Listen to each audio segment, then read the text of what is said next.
और आसन जीतकर फिर इंद्रियों को जीतना चाहिए, और इंद्री जीतने के बाद में फिर प्राणों को जीतना चाहिए, और प्राणों को जीतने के बाद में सांस को जीतना चाहिए, और सांस को जीतने के बाद ही मन थम सकता है।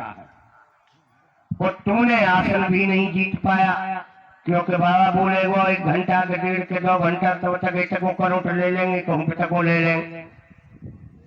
और शास्त्र में बताया है कि पहले प्रथम आसन को जीतना है, और आसन को जीत लोगे तब इंद्री पर काबू होगा, और इंद्री पर काबू होगा तभी प्राण। बताया है प्राण और अपान को हवन करना है, प्राण वायु को अपान में हवन करना है, और अपान वायु को प्राण वायु में हवन करना है।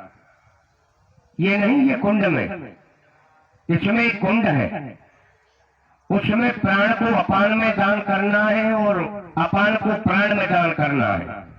समझ में आ रही है? तो कहेंगे दूसरा तरीका का है, क्योंकि ये साधारण कथा नहीं है, ये घट की कथा है, अंदर की।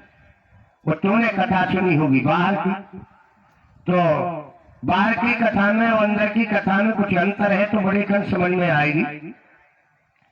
लेकिन जीवन भर तुमको बाहर बहिरंग कथा सुनते सुनते हो गए, और भगवान की कृपा से तुम्हें अंतरंग कथा सुनने का समय परमात्मा ने दिया है।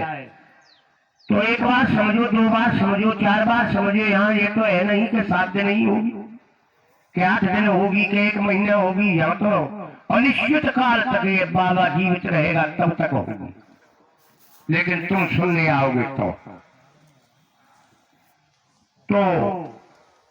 ये शास्त्र का मत है। शास्त्र का मत ये है कि पहले आसन जीतना चाहिए, फिर इंद्रियों को जीतना चाहिए, फिर प्राणों को जीतना चाहिए, फिर श्वास पर कहा है, दूसरा महात्मा कहा गया है कि श्वास श्वास पर राम रटे वृथा श्वास नहीं जाए। श्वास को जीत लोगे तो मन को जीत लोगे, और श्वास को नहीं जीता तो कितने माथे पे तिलक तूल ले।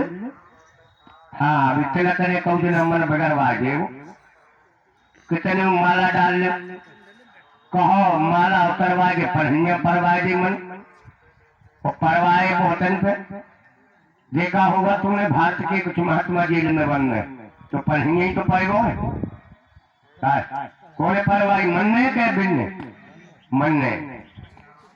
लेकिन दूसरा भाव एक और है, ये साधारण भाव है, क्योंकि आप लोग गृहस्थी में रहते हो, और सत्यों की क्रिया में और गृहस्थी की क्रिया में अंतर है।